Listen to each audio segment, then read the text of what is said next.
everyone. My name is Katie Rogers. I am the marketing coordinator here at Live Arts. I use she, her, hers pronouns. Welcome to the penultimate episode of 30 and 30, our Live Arts retrospective. Thank you so much for being here tonight. We're going to talk about the 2018-2019 season, which was a season full of amazing stories, many of which were told from voices that are typically marginalized, and we're going to talk about that a little bit later with our guests. I am so excited to be here tonight because 2018-2019 was actually my very first season volunteering at Live Arts. RAGTIME was my first show. I was an ASM, and then I went right into working as an intern in the Live Arts office, and the rest is history. And now I'm on staff. So I know not many of you might recognize me. I don't know, but I may look familiar from Tigers Be Still. I was in that in the fall in the Founders Theater. You might recognize me from that. But I can't wait to meet you if I haven't yet.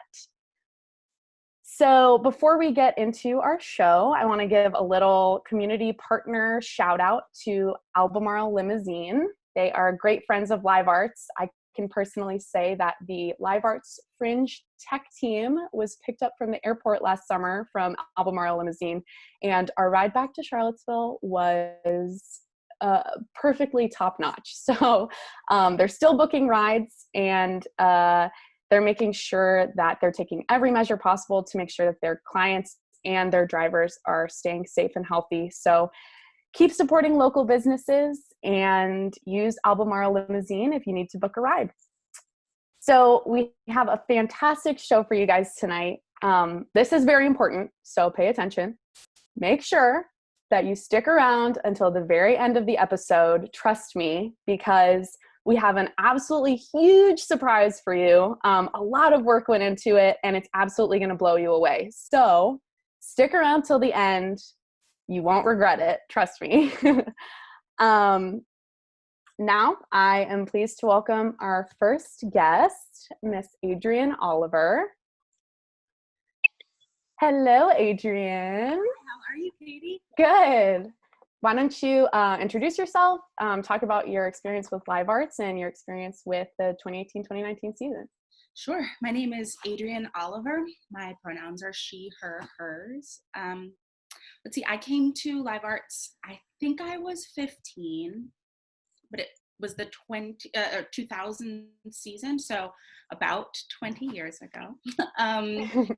And I don't know, high school theater was kind of a drag, and I wanted to do something over the summer that felt genuine. And we had recently moved to Charlottesville, so I only knew Live Arts through reputation. We were in the old space on Market Street, and I came in and I auditioned for the Summer Theater Festival, and I just remember the warmth and embrace of it. John sort of pulled me into the fold, and from there on, I thought, okay, I'm in. And since then, I've worked in 1,000 capacities, right? So I've been an actor and a stage manager and an instructor. I've been a counselor. I've gone to the Fringe Festival. I've produced. And in the 2018-19 season, I was assistant director for Ragtime and producer for The Wolves. Amazing. Thank you. We're so happy to have you here tonight. All right. And I'd love to welcome our other special guest, T. Ames.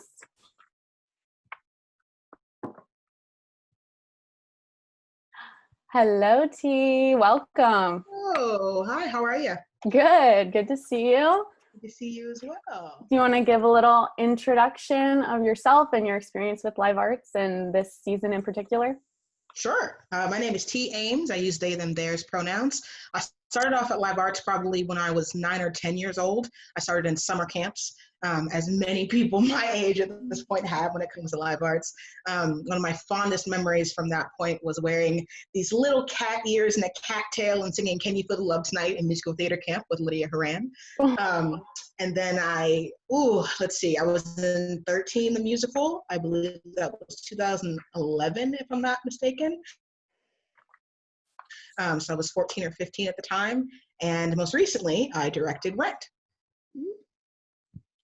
Awesome. Well, we're so happy to have you here. Thank you. I'm excited to be here, have this conversation with y'all. All right. So the first thing we're going to do is we are going to go through a slideshow from this season and talk a little bit about each show and take a little trip down memory lane. Yeah. Starting off with, of course, Ragtime. When I met Adriene and 40 other live arts volunteers. You got kind of thrown into the deep end. Yeah. I started mid-rehearsals, jumped in as an ASM, didn't know anyone. Wow. I was very thankful. I had an amazing time. This was such a cool cast. It really was a wide spread of experience, and ages, and even familiarity with the show. I think Ragtime it's so funny. Like, I knew some of the music from it. I'd seen performances from it or clips from it, but it was not as like this beloved classic in my life. But there were many people who held so tightly to that. And that was really interesting to explore. How do we tell this story now? And how is it meaningful today that may be different than how we loved it previously? Yeah. And so Ragtime was directed by Ike Anderson, music direction by Kristin Baltes, choreography by Heather Powell. It was a powerhouse show for sure. All those powerful singers on stage was amazing.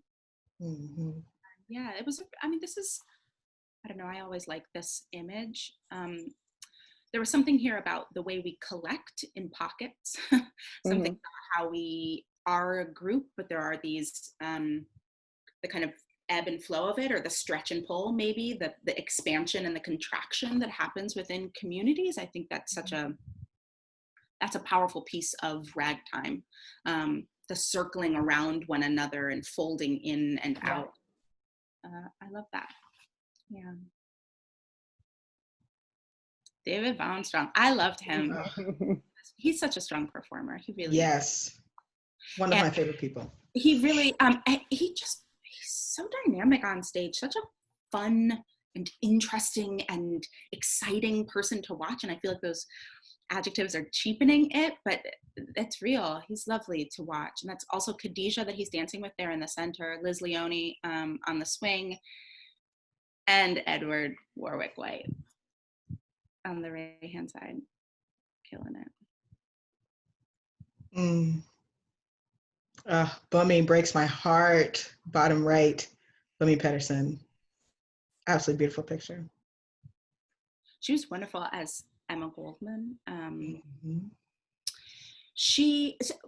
I think, really embodied a piece of this story, which is, maybe I'll say it differently. I think she embodied like the way that this story needed to be told, which was from the guts, right? Yes. How do you know it so well? How are you living and breathing it that it comes seeping out of you?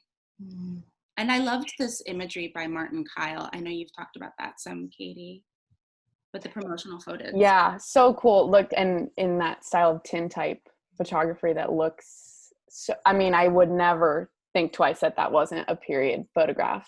Yeah.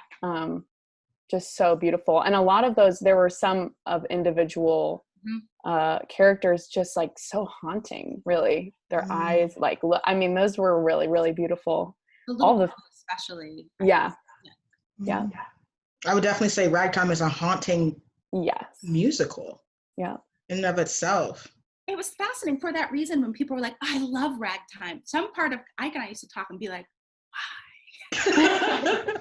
It is a haunting story. And we really flexed some muscles within it to try to figure out and massage out what's lovable here. And for me, this story between Coalhouse and Sarah, here played by Jim Cunningham and Deandra Irving, that was the piece to love. The Black love in this story was the piece I got to pour myself into and really ensure, especially because it's so briefly on the stage, Yes. that it felt, I needed it to resonate. I needed it to be the thing we remembered, maybe even most, that we could mourn it authentically. Yes. And up here on the left, we've got Chris Essie and little Mirabelle. The kids were so amazing. They were double cast. So we had different little boy and little girls each night, but all of them did such an amazing job. Yeah, it was a big show. Mm-hmm. Shannon Montague bringing down the house. This is making everyone cry. Yeah. I think there's a lot to, there's so much to say about this moment in particular. Somehow all of these players come together to mourn the event, but I think it was maybe the first time we really did it in this staging that you felt the cast suddenly solidify, and building community as a part of the process is, I think, paramount anyway, but certainly central to my process. And this was a moment when it clicked so fiercely that there wasn't really any turning back. From that point on, we were telling this story together. In the way that they clasp one another's hands. Can you see Adriene in the brown skirt with the white shirt? On sort of the right side, Mick Anderson is there with his hat against his chest, and Adriene in between Thad and Mick. There was just every night, the way she held so tightly to the people around her. It was, even with Sarah in the center, it was hard to take your eyes off of her. Yeah, it was really, that's the moment. And what a powerful set. By Jeff Bushman. It was, and the staging, obviously Heather Powell and Mariko Shaper was the assistant choreographer. They did such a beautiful job. There was a lot of stillness in this scene. It didn't need movement, but it was, every scene was so dynamic on this set. And they were incredible about finding the moments where everything needed to move, and the moments where it could only be still. Yes. And that was really incredible. That's the new Colossus that Jeff has sort of splashed on the back. Yeah. Yeah, I made sure, I'm sorry. Oh no, I was just gonna say, he really, a small detail that I've always loved here is the red brick on the floor. There was so much about this story that's local, and bringing in that red brick had that feeling always to me that this is a story of home as much as it's a story of anywhere. Beautiful. All righty, moving right along. 7 homeless mammoths wander New England. This was in the Founders Theater, directed by Larry Goldstein. There's the cast and crew, a little bit smaller than Ragtime, as most Founders shows are. Yeah. Actually, Larry Goldstein was my high school theater director over at Tandem Friends School. And I always enjoyed working with him because I feel like his brain just works differently than other people's. He has a way of bringing humor into tragedy, into drama, that I think works really well, especially when it comes to quirkier or a little offbeat comedies, because that's just kind of part of who he is. He's a master at those things. He also does a lot of playback theater and improv. Yeah. So in order to tell a story like this, I think you have to think really quickly on your feet. Yeah. Because improv at its heart, right? It's like response to the moment, response to what you're given, exactly. Which should be present in all scene work. Yes, should be. Is it always? I'm sort of obsessed with this sweater that Kristin Baltes is wearing. I just want to name that I think it's incredible. I want to know where it lives. You said it's costume designed by Amy Goffman, yeah? Yep. Oh, love Amy Goffman. She's also our costume designer for Men on Boats this past season. Oh, wonderful.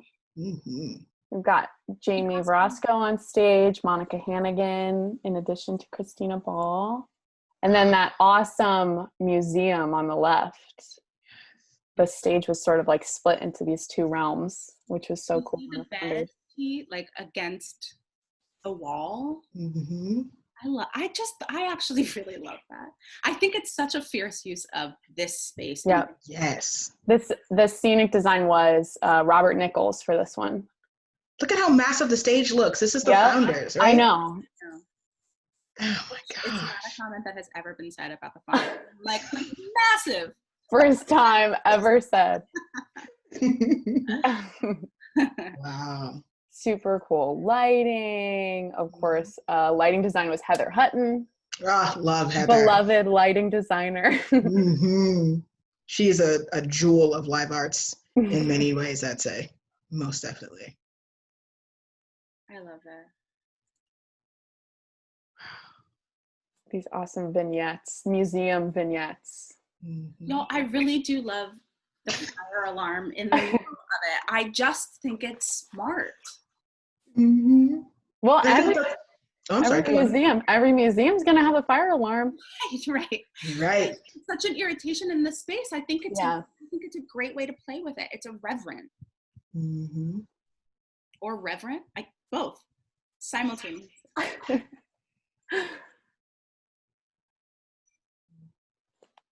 All right. The Curious Incident of the Dog in the Nighttime. Mm-hmm.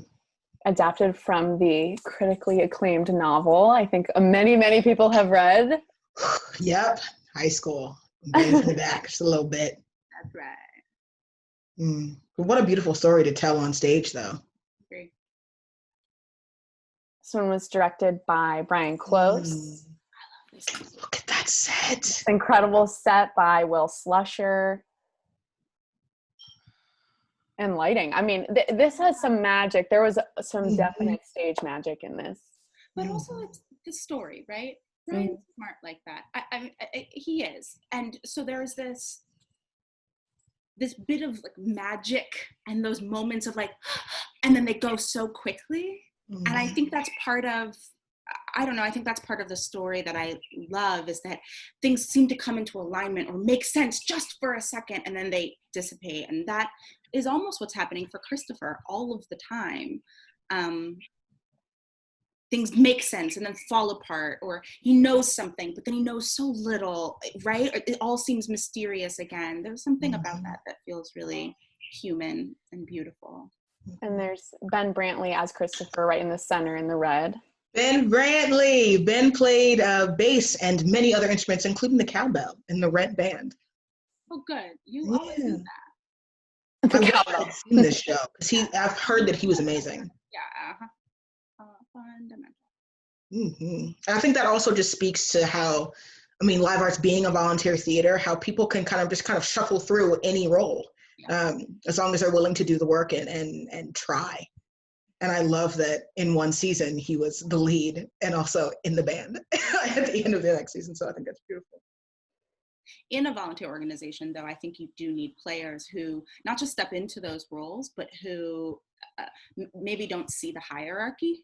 There shouldn't be one. There shouldn't be, right? So skill set being what it is, step into whatever role suits you or speaks to you. I think that's a magical piece of the organization. I remember being little and being obsessed with the tagline of live arts, what role will you play? Yeah. And talking to my mom, being like, I want to do this, I want to try that. And she's like, well, you're too young. I wanted to go up on the catwalk. I wanted to be in the set shop all the time. I wanted to go up into the costume closets on the 4th floor. I wanted to be a part of all of it. And it's cool to see, as I've grown up, literally at live arts, that I've been able to play several of those types of roles and not felt like I wasn't allowed to or wasn't supposed to. You just simply, just try. That's right. The Wolves. What a script. What a cast. I know, so it's so exciting to have a show with so many young folks getting to be in the cast. It's about them and it's for them, for teenage girls. I felt like when I watched The Wolves, I was immediately back in my high school dance team brain, like having those same conversations with my friends at practice. It really is written so well and so conversational. Absolutely. There was very little space between scenes and their conversation. The flow seemed so natural and organic. And it was really beautiful to watch how many young people came to see the show, many of them first-time audience members at Live Arts, not just because they were there in support of friends, but because they were there in partnership with the story, right? It was lovely. That's set design by Megan Hillary. The painting work in this is so good. I love how immersive of an experience this must have been. I unfortunately did not see the show, but I mean, looking at this picture, I mean, look, the audience is right there. Yes. There's less than a foot between them. Yeah. We made them feel it, I'm sure. Oh, yeah. I definitely, I mean, unfortunately, I could not see the show, but definitely went into that theater on break and just stood on the turf green and looked around the founders. And I was like, this is absolutely insane. I felt like I was outside. I felt like these were stands, and they easily could have been like just played some sort of game on the turf. I'm a theater person. I don't know what's going on. But Is that the word? Is that what we call it? Right? But I love that you could bring that into the theater and really see that magic come alive. And then you add in this amazingly talented cast of young women and just let it live, let it breathe. That's what I love about that script too, because it's so conversational. It's breathing. It is. With very little breath. It's so layered and intricate. I think that AstroTurf is actually the same that we might have used in Realistic Joneses. And I kind of love that those could be the two plays we did that needed AstroTurf. Yes. I'm into it. I like knowing that. Just a quick shout out. We didn't mention her, but Kelly Schurmeyer was the director of The Wolves and obviously did an amazing job and was, I'm sure, such a great mentor to all those young women. Maybe we didn't mention her because it feels like why would we need to? You say Kelly Schurmeyer. Kelly Schurmeyer. She's like, I don't think there's a better way to phrase it other than like ushering young women into theater and making things to say, not to empower them or give them a voice, but really just to open up the space and say, you've got that, roll with it. Yes, it's already yours. All yours. Here is the playing space to do it. And in some ways, it was as if she saw her role as just not to interfere and to let them make life of that story. It was wonderful to watch. All right, The Book of Will. Oh, The Book of Will. This is directed by Bumi Pedersen? Yeah. Oh, Bumi. So because Larry was my high school acting teacher and director, Bumi would come in whenever we did Shakespeare and would do warm-ups with us and kind of walk us through certain scenes we felt like we were having trouble. I definitely remember literally sprinting laps in the theater while doing tongue twisters. And if y'all know who Bumi Pedersen is, you know what those tongue twisters are. That's exactly right. I met her daughter Emma in my first show at Live Arts. We were in that show together, The Robber Bridegroom. And so I had a relationship with her for a while where I was always like, you're a mom, you know? Like I had I regarded her sort of like that. And I remember how cool I felt the day that we were working side by side. And I was like, oh man, I am in it now. I'm like a professional. See me go. Yes. Side by side. One super cool thing that we did during Book of Will was there was a special dementia-friendly matinee. I want to give a little shout out to that. The production team worked with the Alzheimer's Association of Charlottesville to put on a special matinee that was friendly to people with dementia and their caretakers, and just kind of a special opportunity that they took advantage of, which was really cool. I think part of our work has to be making space for not just the stories we tell and the casts and crews we build to be representative and accessible, but to make space for our audiences as well, right? Sensory friendly experiences, Yeah. friendly experience. These are, it's not a courtesy, it's a necessity. When we forge theater and community, we get to do that work. It's a gift. So I love that happened. Oh, I'm sorry. I love this top left picture. I know, me too. Oh, Chris Bauer on the left and John Holdren on the right. Oh, Carrie Gardner right in the middle. I grew up watching. Cheers. Right, I grew up watching Chris and John on stage at Live Arts, and always being so enthused and just in awe of their performances. And it was so funny that once I was old enough to be taken seriously, then I was like, oh, they're just cool guys. Like, just good actors with great personalities who just, want to do some theater because it's fun and gives them life. And it's cool to know that we shared that. Yeah. I sort of love this too, because talking about what role will you play, as I look through these pictures, I do see people who are embodying so many different roles throughout the shows. We're seeing them in pictures maybe because they were on stage, but we didn't see the picture of John Holdren's, designing sound for Curious Incident, or I think Baumer did for 7 Woolly Mammoths, right? Like, So there's all these ways that you're circling around it. And I do love that I have loved in my experience of live arts, the sense that my involvement there can be fluid. Not just that I can choose those spaces to step into, but that they can be opened up for me because of a belief others might have. You can do this, come on, right? Oh yeah. I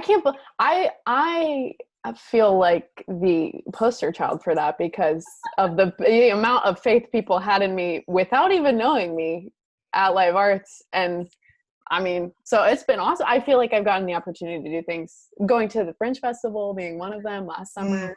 I was like in the office for 2 days and Ray was like, wait, have you applied to be on the Fringe team? And I was like, what's the Fringe team? And then he's like, go home, it's due tomorrow. And I applied and I got to go to Edinburgh. So maybe the adage should be that necessity is the mother of community theater. But I do think that there's this piece of like, I believe you can, and also we need, and that is part of what builds this kind of urgent energy around the fact that we do. It feels so exciting. Wow. Oh, this show, y'all. I could literally talk hours and days about this show. Well, yeah, it was directed by Leslie Scott Jones. In the middle there, hugging David. David also in Ragtime. Right. This is a beautiful, beautiful cast and crew. His name is Alan, right? Who's next? Yeah, G. Allen Turner. And Ayanna Mitchell, I want to say, is her last name. That's right. And David. Ayanna Marcus. Thank you, Ayanna Marcus. And David's in the back behind G. Allen as well. I've actually done theater with all three of those in different ways, all three of those people. But this story was absolutely amazing. And I think this is another way of describing just how great it is to do theater in Founders. Because they made a beautiful 360 effect in the round by putting the sound and light booth on one side and then the audience on all three of the other sides. So it felt like it was a full, like, in the round production around the boxing, you call it the ring? Yes, the boxing ring. More sports terminology. It's hard. It's so difficult. We transformed the Founders in this season. Mm-hmm. It really was. And I think the stories were themselves about transformation, right? Mm-hmm. And I think that was it was strong. Every time I walked in, it was a brand new place and space and time. It speaks to the power of a black box, I'll tell you that. Right.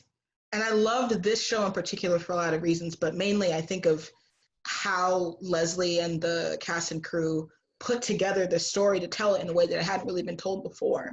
Mm-hmm. And the beautiful sound design of A.D. Carson and using his music and his poetry to put together a story that originally never had anything like rap or spoken word a part of it.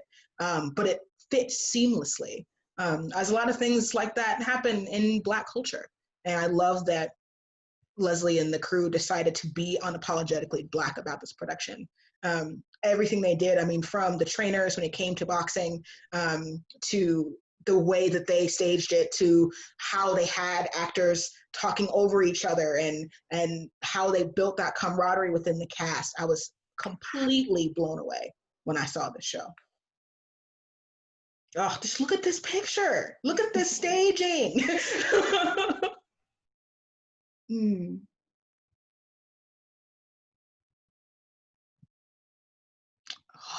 Hey, did you guys see this show? Did you see it? You know, a few times. Did you make it? I was sneaking in and out, you know. The kids were actually really upset when I didn't come see every single show. And the one show I did miss is when an actor ripped their pants on stage. Yeah. What, you know, we got to experience that in Ragtime as well. I was backstage as a dresser. We had a full down the pants rip. We had quite a few zippers fly out in the middle. Coal houses fly during a quick change. Completely broke. So oh no. So I was back there sewing on Velcro. I know I told you guys earlier. Sewing on Velcro and pushing people on stage. That's my only skill. But this show changed a lot of things for me as a director, I'd say. It was amazing to grow up at Live Arts, and then when I was asked to direct this, I knew potentially there could be pushback because I'm 24. And people were like, oh, you're too young. Oh, you can't do that. I'm like, watch. And we had a blast. I mean, it's Jacob Mahone. He looks like he's jumping either in the air or off the table, or maybe just suspended. I don't really know. But this was an Act 1 finale of La Vie Boheme. And this is the whole cast here pictured. And I loved casting the show. I loved working with these kids. They're all under the age of 20. And I made sure to have 19 people, at least half of whom were people of color, at least of whom a third of whom were queer or trans. And I wanted to highlight young people in a way that they really hadn't been highlighted in this town before, on that stage before. And I think that they banded together to create a new way of telling Jonathan Larson's story when it comes to Rent. And this picture right here is from the title song of the show Rent in the very beginning, where all the actors kind of came down-stage to kind of have that momentous, like, hey, we're here, we're gonna tell this whole story for the next 2 hours, and you're gonna be here with us, you're gonna go away. And I made sure that when I casted, that my Mark and my Roger were not two white boys. I couldn't see it happening that way, especially when we had auditions and I realized that I had two strong young Black men to play these parts. So Jacob Mahone is there on the right on the scaffolding, and next to him is Thaddeus Lane, who also was in Ragtime. And a lot of these kids, Adriene, actually, because you do a lot of work with Montello High School as well, but a lot of these kids pictured here, Moasia Jackson to the left in the orange jacket. You've got Josh St. Hill here straight in front of us with the blue jacket. Elizabeth Beluma to the side with the dress and the kind of cheetah leopard jacket. Abby Linez, so many students. Camden Luck, who all came out of that program. I think the thing that drew me to Live Arts, even as a young person, wasn't always that everything they did was so avant-garde or so off the beaten, right? I think there is an air about that's fair in some respects. There's also taking a story we know and making it our own, and I think that is something that happened with Rent and even with Ragtime, but also with the Royale.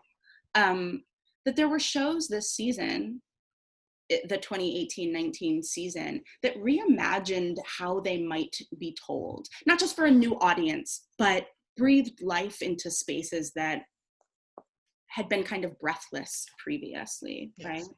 There were a lot of people, I'm sorry, I didn't mean to. No, you're good, go for it. There were a lot of people who, either to my face or behind my back, had a lot to say about young children putting on this show. And what I had to say to them was, listen, we can act like people don't know what HIV and AIDS is. We can act like people don't understand what it means to live at the end of the millennium. But what these young people do understand is police brutality. What they do understand is the era that we live in 2020 right now, with everything that's been going on with Breonna Taylor and George Floyd and Ahmaud Arbery. They understand what it feels like for Black trans women to be killed at the rate they're being killed right now. They understand children in concentration camps and not having homes to go to. These kids, they know more than we give them credit for. That's exactly. And so when we were staging this piece, I made sure that it wasn't just me telling them what to do. My directing style is very much communal. So, I mean, even the scene to the left with Grayson Taylor as Angel, we talked a lot about how Angel is not a cross-dresser. Angel is a gender fluid trans woman who, when she feels comfortable and when she feels like she can be herself, will fully present as a woman. And then other times will freely present as a man or anywhere in between, because that's her business. That's what she wants to do. And that may not have necessarily been Jonathan Larson's intent, but we know more and have the language now to be able to describe some more of these things and have the actors have more input and things like that than we did before. I think that in the Wolves, we heard a lot of like, oh gosh, isn't she a little young to be talking about Plan B? Maybe, but have you talked to 14-year-olds? Right. Right? Like, I think to pretend as if the world is not the world, I see the value in escape. I have certainly gone to the theater because I wish for that. But sometimes it's not just the escape from, it's the escape into. And for me, escaping into truth telling about who we are and what our world is and how we exist with one another, that is most meaningful, most fascinating. It's what stays with you the longest. And I think that is a thing that live arts does exceptionally well, if only because we consistently choose to try and do it. That feels like the value. And that's why I am so grateful for the role that live arts has played in my life. Because if I saw what you did there, right, ha ha ha ha ha, I didn't mean to, but it came out anyway. I think it's been such a gift for me to grow up in an atmosphere that, even though I didn't understand who I was as a Black person at the time, even though I didn't understand being non-binary, being queer as I do now, I did understand that that escape was probably the healthiest way for me to handle what was going on in my life. I felt exactly the same. Right, and that's even funnier because now moving forward, I realized at the time it may not have been the best thing to escape my life, but the opportunity to play someone else for a couple of hours at a time, 5 nights a week, was such a gift that I will never take for granted. And I think Rent was also a show like that for these kids. I constantly had people coming into rehearsal, and it's in the summer, right? And people are trying to live their lives and have fun, but also have a lot of really serious things going on. And I had several castmates always coming up to me crying in tears or stressed out. And I'm like, go home. And they're like, no, I want to be here. I was like, boo-boo. If you don't go home now and take care of yourself and put yourself first, then how are you going to come back and keep doing this for the rest of the summer? That's right. And so part of my directing style isn't just, oh, let's do this show and see what the kids are going to do. It's going to be fun, but also teaching kids self-care and self-accountability and responsibility, and how these characters have to also have those traits. They have to live and breathe and be just as specific and nuanced and vulnerable as we are. And so doing a show like Rent with young people doesn't seem so far-fetched anymore. Because even though they might not be the ages of these original characters, the essence of who they are at their core is still real, is still tangible to them. And so they took that, ran with that, and then added something new on top of it. That's exactly right. Pearl came with me, my daughter Pearl, came with me to 1,000 rehearsals for Ragtime.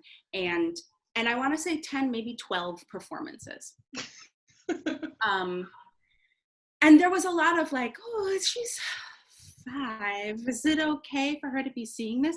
And I understand that worry, but as a mother of color, raising a child of color, I don't actually have the luxury of excusing her from the realities of the world. And so to provide an opportunity like a brave art making space to dialogue about that, to speak to Deandra afterwards and say, like, I want to talk to you about that scene. Why do they kill you? To watch Jim's performance in that moment, his mourning, to see the way the audience responds to it, and to have that time to process. For us, actually created a bridge to move through some healing. We rehearsed that show through the anniversary of August 12th. And so it created an opportunity to process through a lot of unresolved confusion that she still had, I mean, about that moment. And I think truth telling is a healing act. And as young people, you and I both came into live arts and had an opportunity wherever we were on a spectrum of healing or uncertainty or confusion, or embracing of self. We were welcomed into a space that said, come play here for a moment, explore who you might be, and allow that to be a beautiful expression of you. And I see that as part of my work, to continue to do that, not just for actors in our cast, but even for my own child, right? Come to the theater with me while I make a thing. You get to do that. And my kids, I mean, I'm sorry. We gotta get Kristin in here, guys. She wants to join in this conversation. Let's go. Before we keep going, let's get our third amazing guest, Kristin Baltes, in here. She was the musical director for both Ragtime and Rent. Hi, Kristin. Hi, friends. How are you? Introduce yourself for us, Kristin. I am Kristin Baltes. I use she, her pronouns, and I'm a second generation live arts community member. And this is how. In 2009, my daughter was in the musical theater camp, which now I have been doing for the past 4 or 5 years. And she went, including this summer. Online. Yes. Oh, online. We're still running. I'm excited about it. It's going to be fun.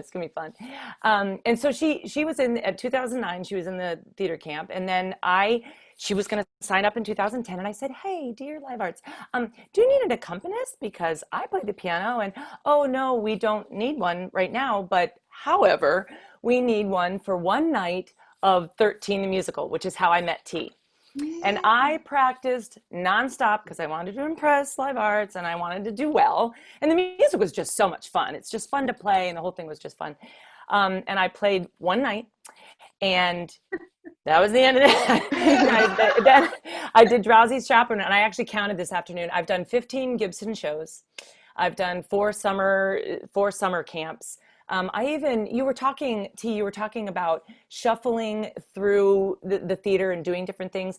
I wrote a flute score for Death of a Salesman. And I had so much fun doing that. I like bizarre things. I did classical things. I made up stuff. And that was just very much fun. And I've mentored some shows too, like Rent. I didn't play Rent, but I came alongside Julian Brass and Abby Smith and Benjamin Brantley and Thomas Castleman. And I got it up and running, is what I like to say. I taught the vocals, and then, touch base here and there. But you had also mentioned healing and escape. And when I first started, that was in 2010, my husband was still alive, but in 2012, he died. And actually a chorus line was dedicated to my family because he died in the middle of that run. And talk about an escape. Do you know what I mean? And keeping me out of trouble at night or whatever, you know what I mean? Like no wine and cheese every night. I had a rehearsal. But it was a place that I found friends, that I found a job. I found something to do. And all of it was in my wheelhouse of music. And believe me, I've learned a lot. And I have learned a lot from these two, Adriene and T, as directors, like in my lessons that I do and in the shows that I put together with these guys. I've learned so much at that place, and I'm grateful for that. A quick story is we were talking about putting together storytelling. I've taken a couple of voice lessons with Natalie McReynolds, and she once said to me, she goes, "So why are you holding that note that long?" I'm like, "Well, it's a whole note connected to a half note, so with a tie, and so 4 + 2 = 6. So I'm held it for 6 beats." She goes, "Yeah, sounds like it." And I'm like, okay, well, what are you going? And it's all more about the story, and listening to Adriene talk so much about the story and what it means to us today and as storytellers. That comes through in music as well. Matt Jocelyn used to say, why do we break out into song? Because it can't be contained in just words alone in spoken voice. We want to say something with more emotion. I said earlier today that I can watch Silence of the Lamb easy peasy with on mute. No problem. It's not scary. What? You turn on the music, you're like, wow, the whole thing becomes scary, right? But music does something to our souls and our minds and our hearts. And that's what I love about it. And certainly Live Arts has given me, I guess for 10 years now, holy cow, given me an opportunity to do that with amazing teams, with amazing casts, wonderful shows. And it's just, it's been a great ride. I'm not done. I'm not getting off the roller coaster. Oh, thank goodness. Because on Sunday, I was like, wait, is this okay? This can't be goodbye. Leave me. No. I have a little something to do with In the Heights this summer. I'm coming alongside them in that. And it's just good fun. And I'm learning a lot. It's not like, okay, I'm the music director and here's what you're going to do. I learn a ton of stuff, right? Throughout. Right. Like, I think that's a piece of it.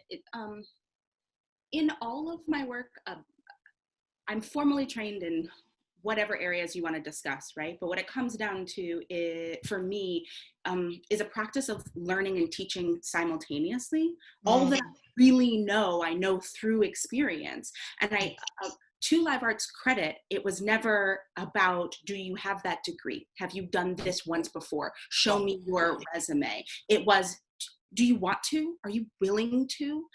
Because if you are, there's so much learning to be done. And I think then what happens is that it's a collaborative experience of people learning alongside one another, invested in a vision. And for me, there's just not a better thing.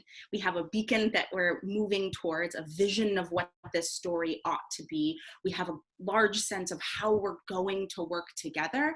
And in the process, we work it out. I love that. Mm-hmm. Mm-hmm. Yes. Oh, wow. It's really crazy to think through all of this and really think that, if I started doing theater there when I was 9 or 10, I've been doing theater there for about 16 years, which is absolutely insane in so many ways. 16? Am I crazy? 10? 10. I don't know. I remember, I keep thinking I'm going to get the double decker. I've thought it for 2 years. This is the year I get. I don't really know, but I think 20. So I think 16 for you. Yeah, because I'm about to be 25. Wow. So doing theater there for 15, 16 years, I think a lot about how Live Arts has changed in that time. And I remember, I think I told the story a little bit earlier, but being a small child and walking into Live Arts in the middle of the day with flip-flops on, and I heard people in the set shop on the second floor. So, I took my butt upstairs and I looked in the door, and that's when Grady and Rowena Halpin and I think Satch was still there at that point. And I said hello. Can I just shout out Rowena Halpin for a second? Because I love Row. I love Grady. Yes. That was a golden era. To put them together was good times. My mom was the development director. I talk about second generation. Yes. I called her in. Yeah. I was in Romeo and Juliet, and I heard John in the office talking about it in the old space. Remember the small theater in the old space where the office was like right behind backstage? Backstage was the office, the cubicles. And John was talking about that they were hiring a new development director. And I was like, my mom raises money. Hold up. And she was the development director there for, I want to say, 8 years. She moved them into the new space. Anyways, Row and Grady, shout out. Yes. And I remember walking into the set shop and I had flip-flops on, shouldn't have been in there, flip-flops on. And I was scared because as soon as I opened the door and said hello, Grady was like, wait. And I stopped, I was freaking out. And he was like, oh my God, we have to go talk to T, let's go. And he took me out into the lobby and just sat me down and talked to me. Like the three of these massive, huge humans to a small little Black child who just walked into the theater because I was she, her, then, but wanted to learn and wanted to just say hello and see how they were doing. And the fact that I can still walk into that building to this day and walk into the office and everybody's like, oh my God, T, what's up? Drops everything, has a conversation, picks up Jeremy's daughter, have a whole conversation. And I love that about this space because I don't think you can get that a lot of places, especially when it comes to theater, because people are constantly trying to find that balance between, putting on the show and being businesslike and then that community familial aspect. And I think that there's a really beautiful middle ground that Live Arts has found and has cultivated over the years. And, I wasn't there in the old building, but I've been there long enough to have been a part of that cultivation. I hope to still be a part of it because that place has so much more good work to do. I'm sorry. No, I was, you go. I was going to say the generational thing that, when you look at the Wolves, 4 of those girls have been in that musical theater camp. That's right. And then they end up on the stage. And even my daughter's been on the stage because she started at musical theater camp. Yeah. And then, and we grow up there, just like you, T, Adrienne, you. Well, I've grown up there. No, let's go. Well, maybe not so much. But it's a place of growth where you can be yourself and you can learn things. And there's freedom and acceptance in the learning, even in blowing it and, hey, let's try something different, or expressing yourself, hey, actually, let's do it that way. There's permission to create, which has just been phenomenal to experience and be a part of. Really. I think we who feel that way also carry the responsibility of ensuring that that's true for a broader group of people too. Yes. That has to be our work. Yes. Because what we're expressing, there was someone who believed in us, who gave the space, who took a chance, and who maybe went out of their way. I think each of us maybe had a bit of will to be like, I'm coming in here. Rules, I'm here. But for those folks for whom that's not true for any reason, I think it is our responsibility to go forward and forth and make live arts really embody its mission, right? We forge theater and community. And I think that's not just an organizational mission. I think it's those of us who feel that it can be a place of home. I think we bear that responsibility to carry that mission out and live it fully too. So I know that it brings me such joy to see a person and say, come to see a show. Come to see a show, come hang out, come do this. Have you ever gotten dressed? Because I got a role for you, I do, whether that's young people, my child, other young people, whether that's folks of color, whether that's making space for neurodivergent people on stage and off stage, whether it's telling representative stories or stories that don't feel like they represent, but certainly deserve airtime and space. How are we doing that? I think that's a beautiful piece of the next generation of all of this, right? I'm not a kid at Live Arts anymore, and so I get to be one of the adults who opens up some space and says, "Come on through." But Pearl gets to be a kid. Great to see Pearl again. Rules that building. Oh Where is she, by the way? Where is she? I thought the cameo would she pass by. No, I said I've walled myself. Gate is up. That's right. And I truly think that's part of the magic of this 2018-2019 season, that we saw shows that expressed several different aspects of intersectional being and living. I mean, seeing the sheer fact that we had 3 shows centered around Black life of some sort, with Ragtime, with Royale, and with Rent. Time. Right? Mm-hmm. Like, absolutely insane. Yes. Absolutely insane. And the fact that each of them sold out. The fact that in the midst of all of that, you also have an amazing show like Curious Dog at Nighttime talking about neurodivergence. You've got shows like The Wolf showcasing and talking about young women in ways that we never talk about them on stage, let alone behind closed doors, because kids don't understand things like that, right? And things like Book of Will, where we're talking about how the mind works and how we come up with stories and how we tell those stories. I mean, come on. That's right. But even Book of Well and Seven Woolly Mammoths, they also provided opportunity. We talk a lot about young people, and I think you and I are pretty passionate about for young people in the theater. But I, as a community organization, making space for all age groups of people to be seen and heard and of value on our stages and beyond is crucial. And I think that was an exciting piece to see in that season as well. It really... it really exemplified that sometimes it's a desire, and yet that season worked to embody it. Mm-hmm. Are we seeing everyone? And we told stories not just that that did that visually, but strove to do that on the artistic teams, and also tried to center stories that asked that question. Yes. Are we seeing everyone? I think that's beautiful. I think that's good stuff. Yes. Right? Well, I wish we could talk all night, friends. We got to get to this big surprise, though. Do we have any final thoughts, final messages for the crowd? Real quick, I think that this past season was, or not this past season, sorry, 2018-2019 season, if anything, proved that doing theater about people that aren't just cis and heterosexual and white and men is possible. And I think that we can keep moving forward in that vein and keep pushing, keep making people uncomfortable, keep those conversations going, because I don't think we really have a choice anymore. Hey, and listen, I don't love to present it, but not just possible, profitable. Yes. I want to shout out that's a piece that moves, right? Yes. And I was glad for that. We told meaningful stories with the width and breadth of a community, and it engaged an audience. It has to be our work. Yes. Love it. Let's keep going. Keep going. And put it to music.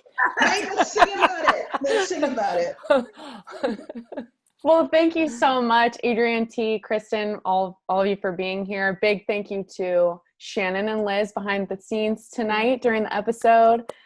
Thank you to everyone at home for tuning in tonight, whether this is your first episode or whether you've been with us all month long. Make sure to join us one more time tomorrow night for episode 30. We finally made it to the big episode 30.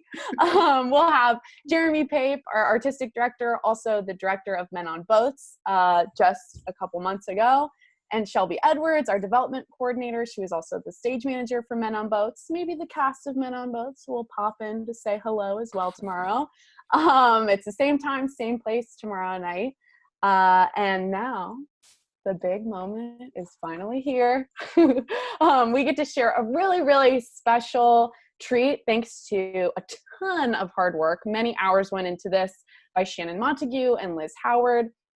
So please enjoy this performance featuring some familiar faces from the casts of Rent and Ragtime. Thank you so much for joining us tonight, guys. Thank you.